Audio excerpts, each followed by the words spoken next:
Hey guys, Gadget here bringing you an all-new Top 8 video. In honor of the month of October and all things horror and Halloween, we're counting down some of the scariest places in the US. Often the set of inspiration for many horror classics, asylums are notorious for their dark, twisted, and horrifying past. So turn off your lights, grab your straitjacket, and try your best not to scream as we count down the top 10 creepiest asylums in the United States. By the way, I was joking about that screaming thing. You totally can. It warms my heart. Number 8. Rolling Hills Asylum. In 1827, the Rolling Hills Asylum, then known as the Genesee County Poorhouse, was established to house the poor, orphan, displaced, sick, elderly, mentally disabled, and even criminals. Because it housed so many different impoverished people, Rolling Hills became quickly overcrowded. No matter what the reason for entering the poorhouse, every resident was referred to as an inmate. Violent criminals mingled amongst the elderly and orphan children. According to records, there are over 1,700 unclaimed bodies buried on the grounds with their graves unmarked.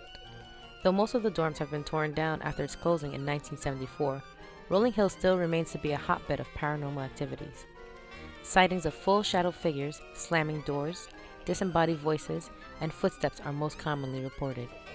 There are sightings of an almost 7-foot tall shadow figure, the apparition of a patient named Roy. Some visitors say they hear the sounds of Nurse Emmy, a woman rumored to have dabbled in the dark arts and satanic rituals. Her footsteps are heard above the second floor. However, there is no third floor, and it's impossible to walk steadily on the roof. If you're interested in making friends with Roy or Emmy, visitors are welcome and ghost tours are available. Number 7. Taunton State Hospital. Taunton stands as one of the most creepiest asylums in the United States.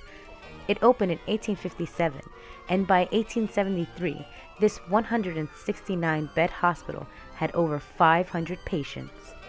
Because of overcrowding, the hospital was renovated and new buildings were added, but there was never enough space to house everyone.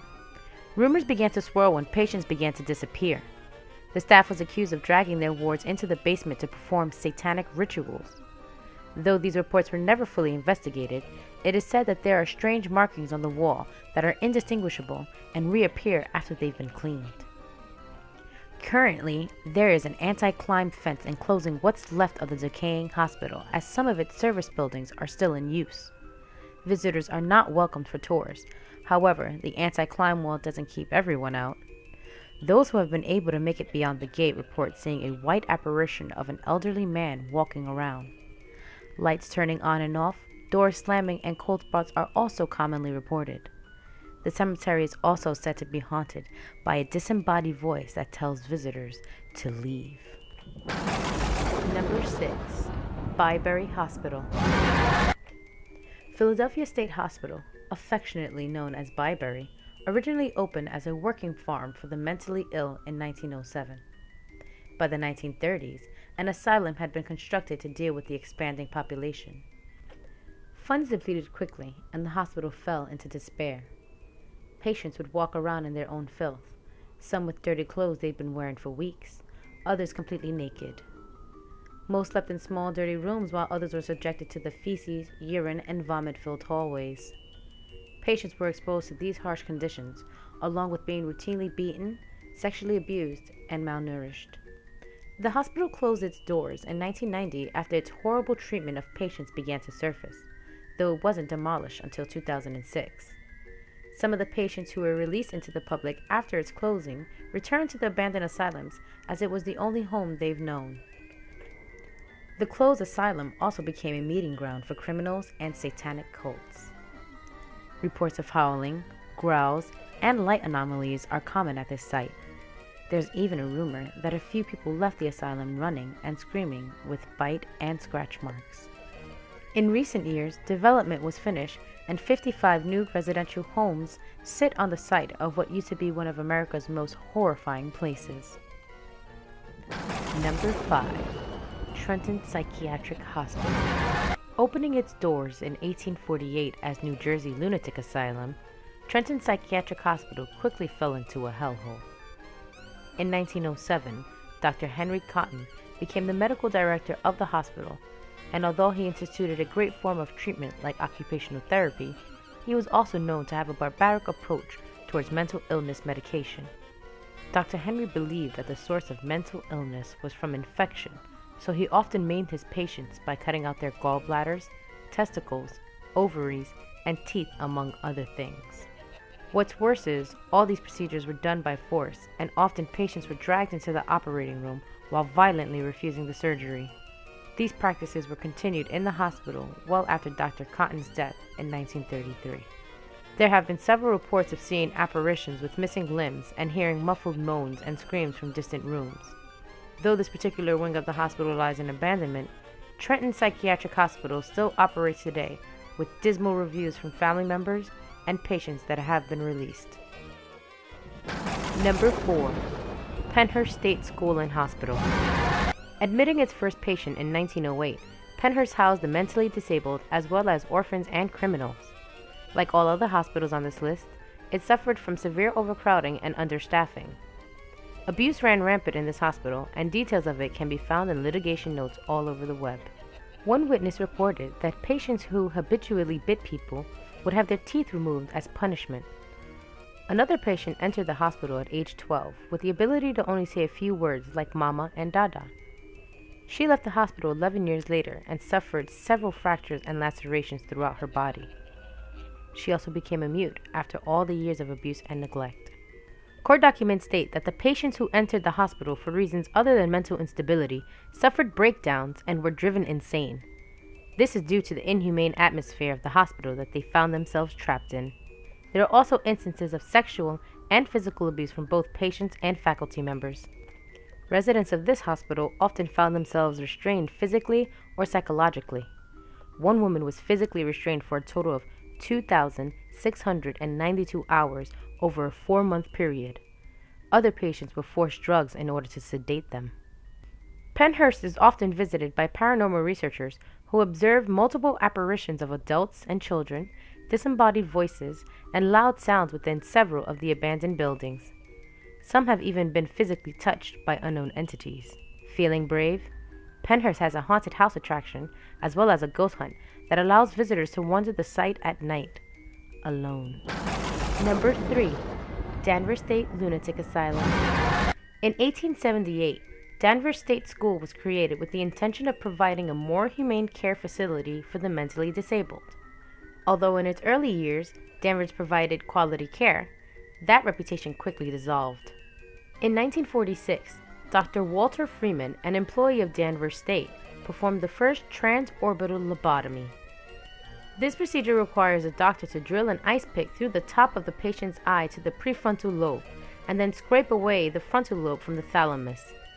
Wanting a quick answer to insanity, Freeman's method was widely adopted, and he performed over 2,500 in his lifetime. Because of its insane overcrowding, Danvers lobotomized, drugged, and gave electroshock therapy to all of its patients, leaving them to wander in their filth along the grounds.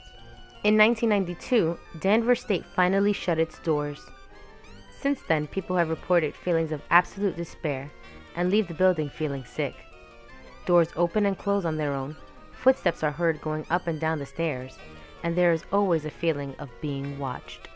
Danvers State Lunatic Asylum is currently abandoned and is guarded by the lost souls who are left wandering there. Number 2. The Ridges. The Athens Lunatic Asylum, later renamed The Ridges, was a state mental hospital that opened in 1874. Operating with overpopulation since opening, the quality of care for patients in this hospital quickly dwindled as patient numbers rose.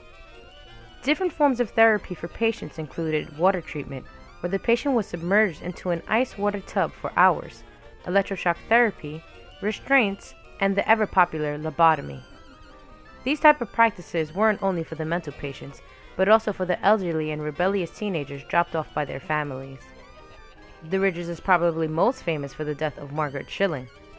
Margaret went missing in 1979 and was found weeks later in an unused portion of the tuberculosis building.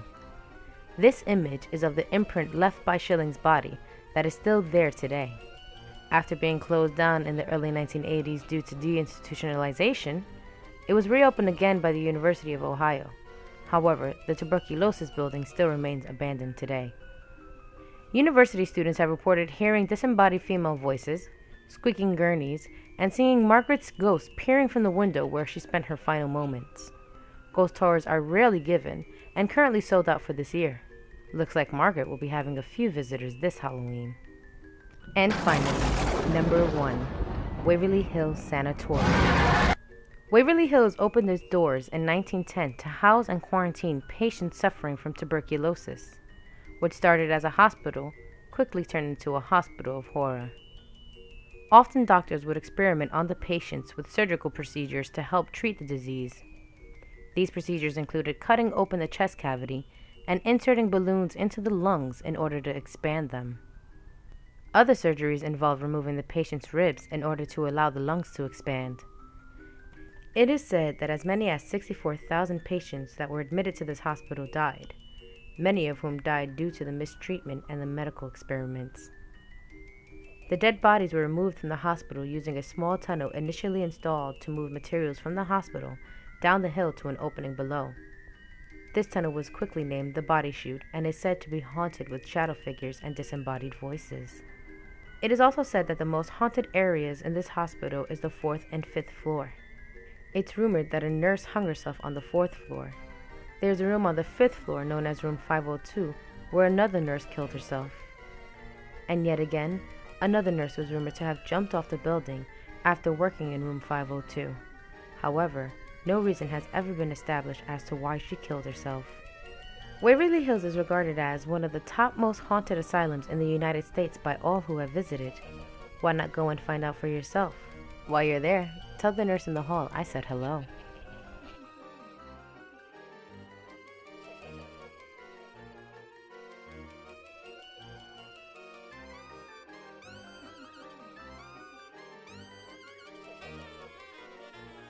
Now that I've planned out the perfect vacation for you, why not leave a thumbs up and subscribe? We'll be counting down much more macabre themes, and if you have any suggestions, leave a comment below. If you've ever visited any of these sites, let me know how it went. The creepier, the better.